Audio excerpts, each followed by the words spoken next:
Segunda parte do consultório desta quinta-feira, tempo agora para assinalarmos o Dia Mundial do Rim. Vamos entrar na especialidade de nefrologia. Recordar que pode continuar a ligar o 225-083-204 para entrar em direto connosco na terceira parte. Vai poder colocar as suas dúvidas sobre tudo o que tenha a ver com patologia renal, por isso aproveite. Pode também deixar as suas questões por escrito em consultório@portocanal.pt.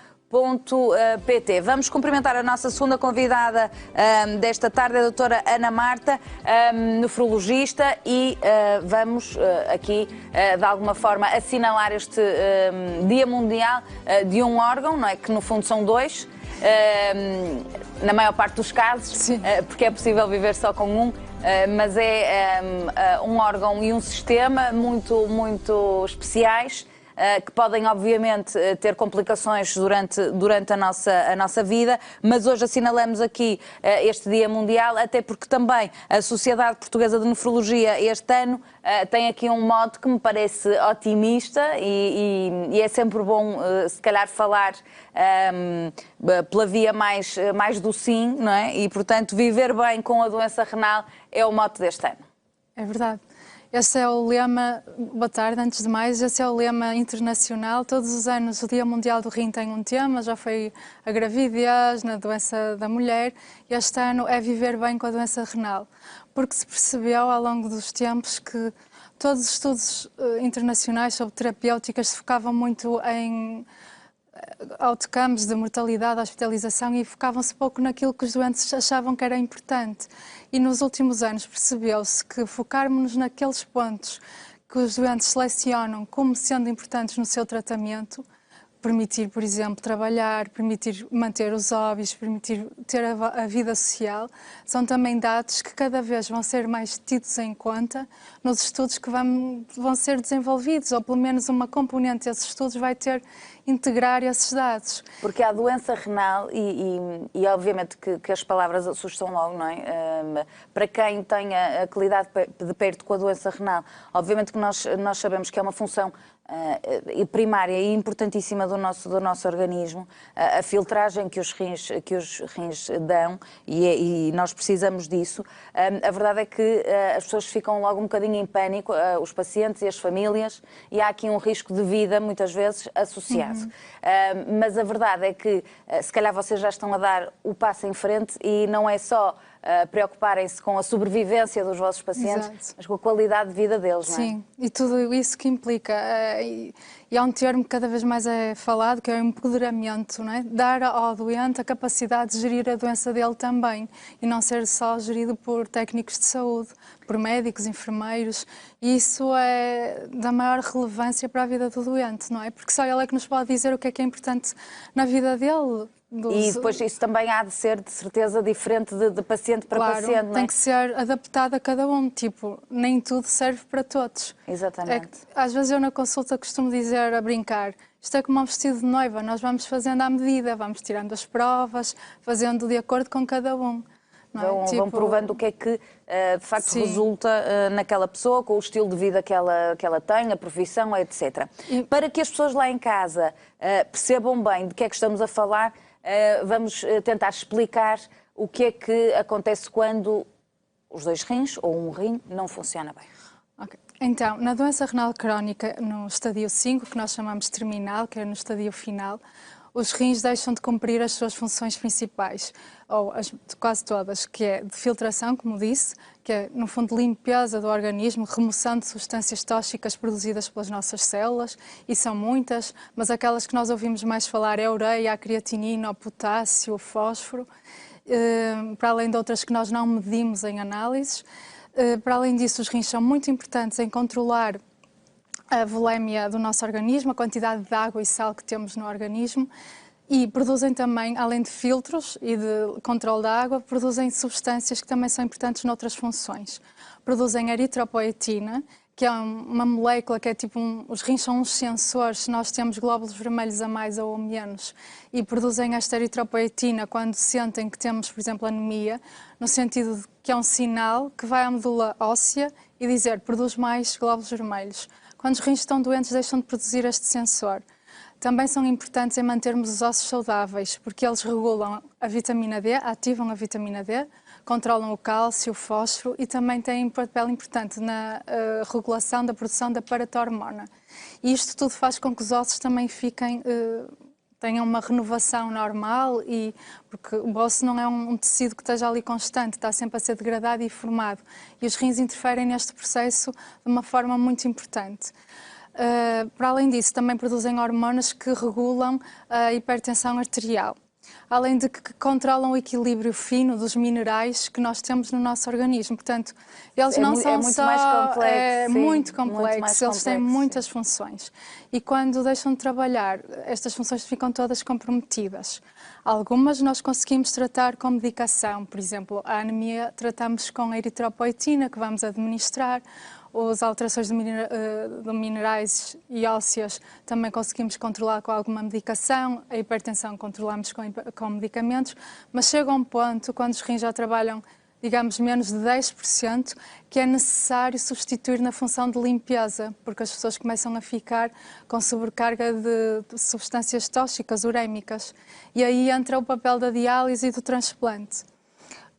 Portanto, quando já isto fica tudo comprometido, a diálise, que pode ser a hemodiálise em centros especializados ou a diálise domiciliária, como em Portugal a diálise peritoneal, que vão fazer esse papel. E o doente é muito importante, tem um papel primordial a escolher qual é a diálise, por exemplo, que se adapta melhor à vida dele e da família, porque isto também é uma doença que compromete toda a família, porque ficamos dependentes de um tratamento, que se for no caso da hemodiálise é 3 vezes por semana, 4 horas, que temos que ir a um centro especializado fazê-lo e, portanto, vai comprometer toda a vida, a dinâmica familiar e tem que haver ajustes nisto. No caso da diálise peritoneal é feita todos os dias em casa, é uma técnica diferente, que é o próprio doente que realiza a técnica, mas também compromete a vida da família, não é? Tem que ter o espaço dele para fazer o tratamento, as pessoas têm que esperar que ele... Pronto, a dinâmica familiar fica toda envolvida nisto. Uma célula familiar, sim. E a programação de férias também tem que ser mais antecipada, não é? Tipo, não pode ser, para a semana vamos, não. Tem que ser marcado. Fazendo aqui uma má comparação, mas para que as pessoas entendam, quem não esteja de perto junto deste tipo de realidade, não é uma questão de levar um medicamento para as férias, nem uma máquina. Nem a máquina de medir a tensão, não é? Exato. Não é isso. Não. É mesmo... É possível ter férias e até em Portugal temos um doente que foi um exemplo porque ele decidiu fazer a volta ao mundo e a verdade é que conseguiu, planeando muito antecipadamente e com todas as sessões de diálise, conseguiu fazer isso e realizar o sonho dele. E, não há impossíveis, mas é uma realidade claro, há barreiras que têm que ser transpostas e temos que as reconhecer. E não só nas tempos de férias, mas no dia-a-dia. E por isso é que é tão importante nós reconhecermos as barreiras para as pessoas viverem bem com a doença e não serem só doentes. Isto é, não serem aniquilados pela doença e poderem tomar controle da situação deles. Portanto, e é esse o lema deste ano, sim. São pacientes que precisam deste acompanhamento, já percebemos que é por aí, e depois de ajustes constantes também naquilo que é a sua qualidade de vida. Vamos recordar quais os primeiros sinais e sintomas de que alguma coisa pode não estar bem. Pois, o problema da doença renal é que muitas vezes é detectada tardiamente, ela é muito silenciosa e só quando os rins estão a trabalhar tipo a 15% é que podem se manifestar os primeiros sintomas.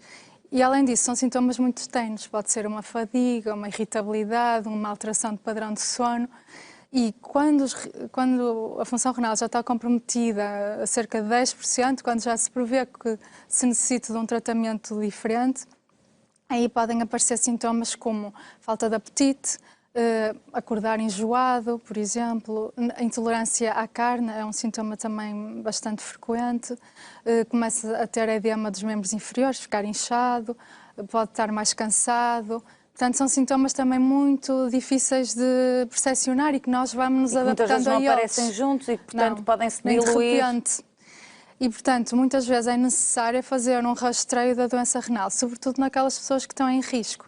nos doentes diabéticos, hipertensos, obesos, nos que têm história familiar de doença renal, também é muito importante.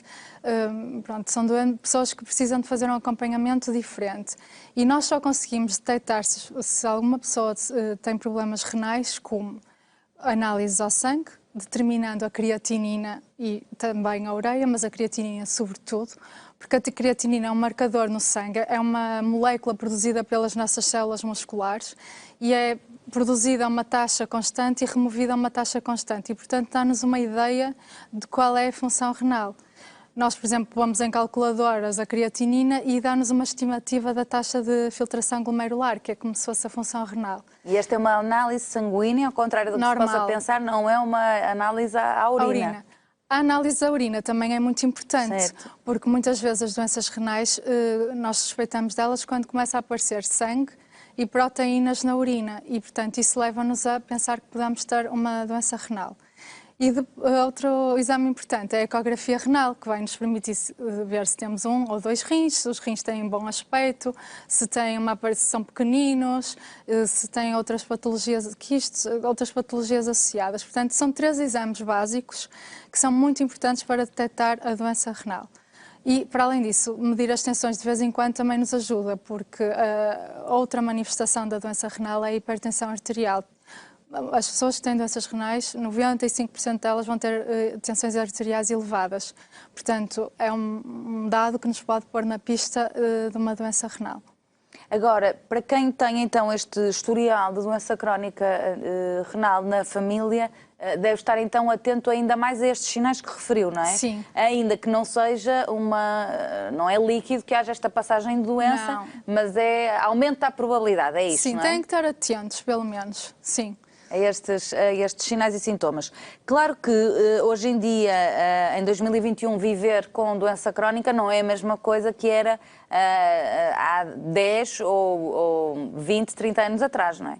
Não, a técnica foi evoluindo, os tratamentos também foram evoluindo, apareceram cada vez mais novas substâncias e agora até estamos numa fase de prevenção da doença renal crónica.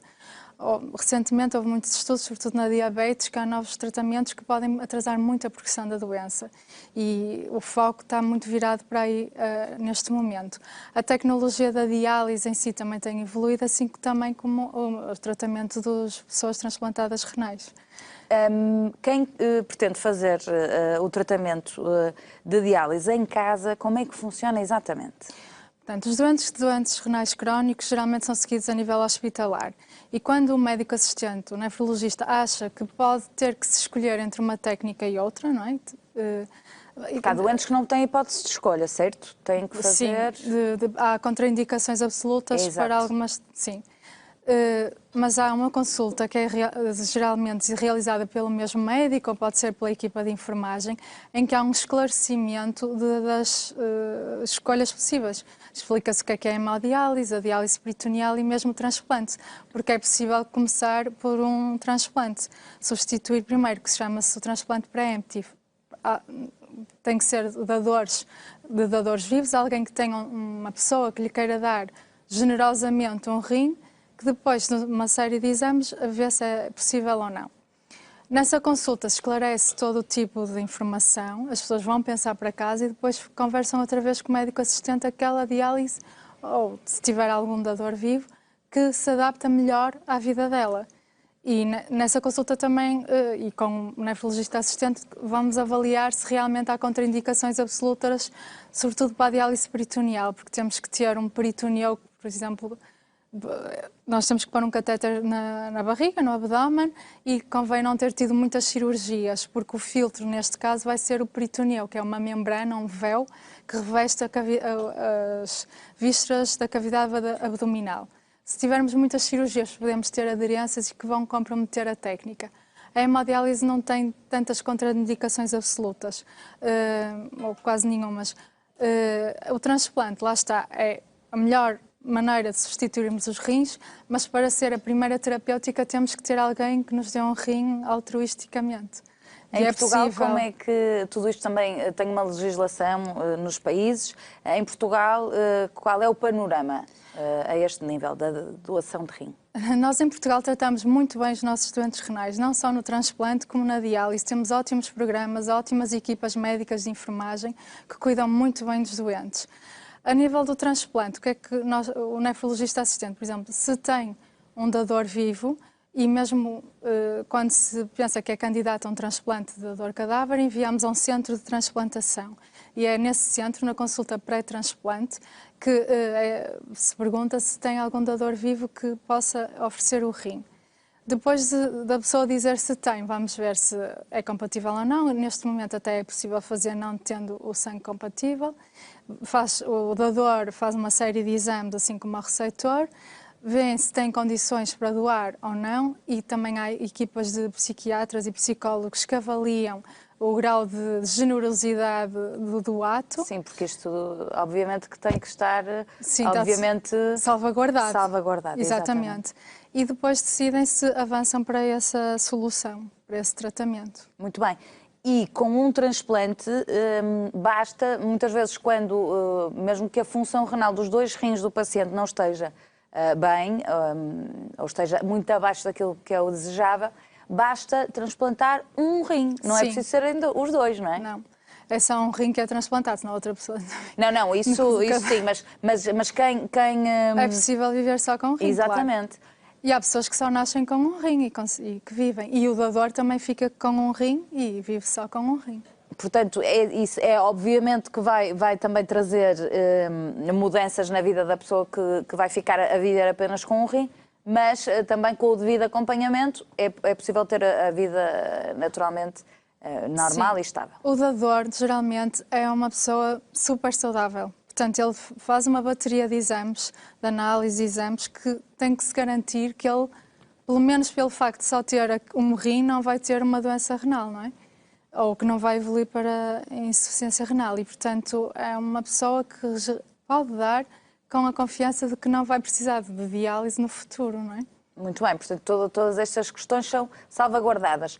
Quando o transplante é realizado e tudo corre bem, podemos dizer que a pessoa transplantada já não tem doença? Não, ele vai ser sempre um doente renal crónico, até porque quem tem um transplante vai ter que tomar imunossupressores, vai ter que ter na mesma vigilância para não rejeitar o rim, e depois também podem surgir complicações associadas ao tratamento. Vai ser sempre um doente renal, mas sem dúvida que é a melhor forma de substituir a função renal ao transplante renal, para aquelas pessoas que são candidatas e que podem receber. Porque há outras pessoas que, pela idade, pelas comorbilidades que têm, podem não beneficiar de uma cirurgia ou de um tratamento que implica uma cirurgia e outro tipo de medicação e, portanto, que não vão beneficiar disso. Mas... A ideia geral das pessoas, quando falamos de transplante de órgãos, é a de que o transplante de rim será um dos mais simples ou um dos que normalmente tem mais probabilidades de correr bem. Isto são aqueles mitos, aquelas ideias que se vão enraizando na sociedade, às vezes não sabemos bem porquê, mas esta é uma ideia geral. Confirma-se pela ciência ou não? Geralmente corre bem, e em Portugal corre muito bem, sim. Quais são as grandes complicações? O que é que pode fazer uma pessoa ter receio, por exemplo, de avançar para o transplante? Acho que o receio é a cirurgia em si, não é? E depois de rejeitar o órgão. Acho que deve ser o maior receio de quem recebe. Mas penso que os doentes, pelo menos a experiência que eu tenho, eu não acompanho doentes transplantados, mas antes deles serem transplantados, a vontade é tão grande de adquirirem uma autonomia tão maior que muitas vezes essas barreiras são ultrapassadas facilmente. Porque, de facto, é completamente diferente a pessoa ganhar a sua independência Sim. do que ficar presa, porque Sim. é, no fundo, uma prisão, por muito que, obviamente, que se possa viver bem, implica cada vez se vive melhor, implica uma logística completamente diferente do que aquilo que referiu no início, que são as tais 4 horas, 3 vezes por semana, não é? Ou em casa, sim. Ou em casa. É diferente. Em casa tem que ser exatamente as mesmas horas ou também depende de doente para doente consoante a falha de função?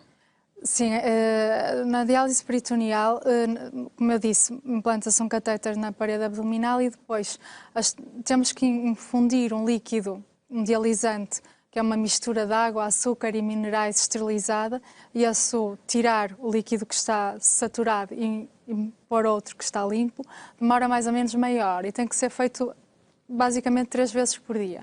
Outra opção é com a ajuda de uma máquina, que é uma cicladora, que não faz mais do que o trabalho das nossas mãos, que é tirar e meter líquido. Pode ser feito durante a noite, podemos fazer 5 trocas por noite, aquilo que nós programamos na máquina, e a pessoa depois fica livre durante o dia. Tem que ser feito todos os dias, mas digamos que implica-se 1h30 por dia, se for manual, ou às vezes um bocadinho mais, e se for durante a noite, pronto, faz-se enquanto está a dormir. Portanto, é uma questão de montar a máquina, ligar-se, dormir e depois desligar-se de manhã. É outra opção. Em relação àquilo que é a doença renal crónica, e porque estamos em pandemia, também foram estes pacientes englobados aqui na fase inicial de vacinação. Sim. Portanto, os doentes, daquilo que me é dado a conhecer, já foram vacinados. A maior parte deles já recebeu, inclusivamente, a segunda dose da vacina. Portanto, foi um grupo de doentes que, obviamente, tinha indicações muito claras de que beneficiaria com a vacinação, não é? Sim. Sobretudo, por exemplo, nos doentes em hemodiálise, em que o confinamento não é possível porque eles têm que se deslocar à clínica 3 vezes por semana e contactar com outros doentes. Foi feito um esforço muito grande a nível nacional para que os transportes fossem, por exemplo, na mesma ambulância, só 2 pessoas fossem na mesma ambulância e mesmo numa fase era um transporte só para cada pessoa, porque muitas coisas teve que ter em conta nessa altura. Mas foi um trabalho muito bem feito e foi um esforço muito grande que foi feito pelos todos os nefrologistas, todas as clínicas de diálise, por várias organizações, na tentativa de correr o melhor possível, e acho que foi bem conseguido. E esse passo de serem os primeiros doentes a ser vacinados também foi muito importante, porque estamos todos muito mais seguros neste momento, agora que já estão quase todos vacinados. Se não foram vacinados foi porque ou tomaram outra vacina no mesmo tempo e que não puderam fazer, ou estiveram internados e não o fizeram nessa altura, mas quase todos, por aí 99% neste momento estão vacinados. Os doentes de diálise peritoneal também já estão vacinados.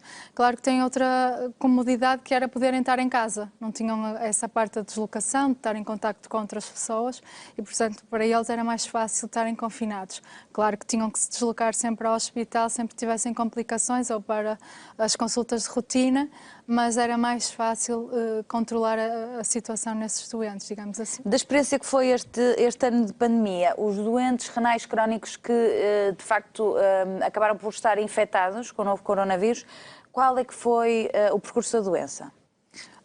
Dependia das comorbilidades que eles tinham e de se ficavam sobreinfectados ou não. Foi sobretudo isso que determinou a boa ou má evolução da infecção por Covid. Sobretudo a sobreinfecção bacteriana nestes doentes, terem pneumonias a seguir por bactérias, é que determinou se evoluíam pior ou melhor. Portanto, muitos foram tratados em ambulatório. Por exemplo, na hemodiálise tentou-se agrupar doentes em algumas clínicas para poder, em turnos específicos, para poderem ter o tratamento todos ao mesmo tempo. Os que necessitaram de internamento também ficaram em unidades especiais, mas tentou-se controlar toda esta situação, que agora parece muito mais branda, não é? Depois de eles estarem vacinados e da pandemia a nível mundial, não, mas a nível nacional, a infecção de Covid agora está muito mais controlada do que já esteve.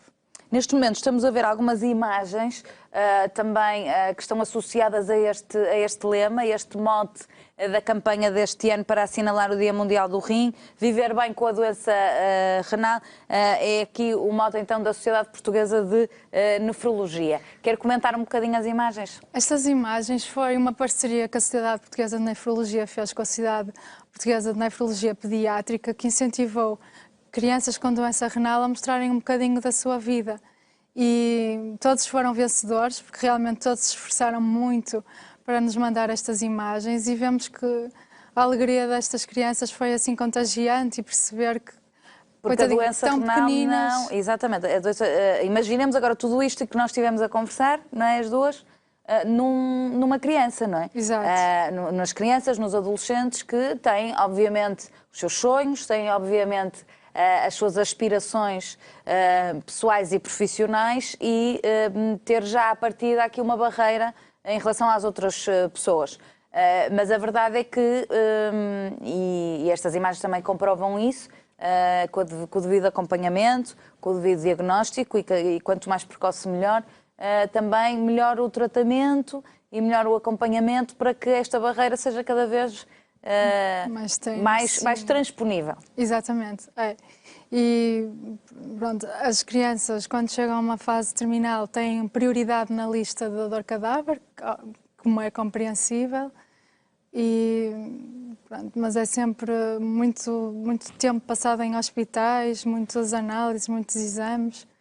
São sempre pessoas que ficam mais marcadas sobre estas barreiras, mas vê-se que são, pelos vídeos, com imensa energia, com imensa vontade de continuar e de lutar contra a doença. Em relação ainda à pandemia, dizer que, de facto, perante determinados sinais não há que ter receio, porque aqui o diagnóstico precoce é fundamental e nós sabemos que, em relação à grande maioria das patologias, os diagnósticos estão claramente, ainda não temos os dados todos, portanto, vislumbra-se que o cenário ainda seja um bocadinho pior do que aquilo que efetivamente nos é dado a conhecer pelas estatísticas, mas a verdade é que os diagnósticos estão cada vez menos precoces, porque estão a ser cada vez mais tardios e aqui na doença renal também não é exceção, não é? O que nós notamos às vezes é que as pessoas chegam muito tarde ao hospital, já assim numa fase bastante mais complicada, porque têm receio de se dirigir às unidades de saúde, porque se calhar tentam desvalorizar porque não querem sair de casa, mas houve um esforço muito grande para que todos fossem acompanhados e neste momento as consultas ainda não estão a ser presenciais, só algumas selecionadas, mas tenta-se que o acompanhamento destas pessoas seja sempre muito próximo. Muito bem. De qualquer das maneiras, também é importante falar sobre a saúde mental destes pacientes, pelo que podemos perceber e pelo que sabemos, obviamente que há aqui impacto naquilo que é a saúde mental destes pacientes, as concessões de vida que têm que fazer, as mudanças e muitas vezes, se estivermos a pensar, por exemplo, nestas crianças, vão ser crianças que, sem haver um transplante, vão estar muitos anos aqui neste cenário de doença e, portanto, se calhar aqui uma palavra também para o aspecto psicológico subjacente, não só para o paciente, mas também para a família. Sim. Penso que na nefrologia pediátrica, eles quando necessitam, têm um acompanhamento mais próximo, de psicólogos, por exemplo. E, claro, quando estava a falar isso do aspecto psicológico das pessoas, a pandemia ainda agravou mais, por causa do isolamento. As pessoas estão cada vez mais tristes e isoladas e isto está a começar a fartar toda a gente. Sim. Portanto, são duas coisas que neste momento no meu dia-a-dia se sobrepõem, não é? A pandemia por um lado e o facto de estarem dependentes de um tratamento que não tem ajudado mesmo muito a ultrapassarmos isto, mas lá se vai conseguir. Muito bem, nós vamos fazer aqui uma pausa. A doutora Ana Marta vai continuar connosco na terceira parte do programa 225-083-204 para entrar em direto connosco na terceira parte, consultório@portocanal.pt, para então deixar a sua questão também por escrito, caso não possa fazê-lo via telefone. Até já.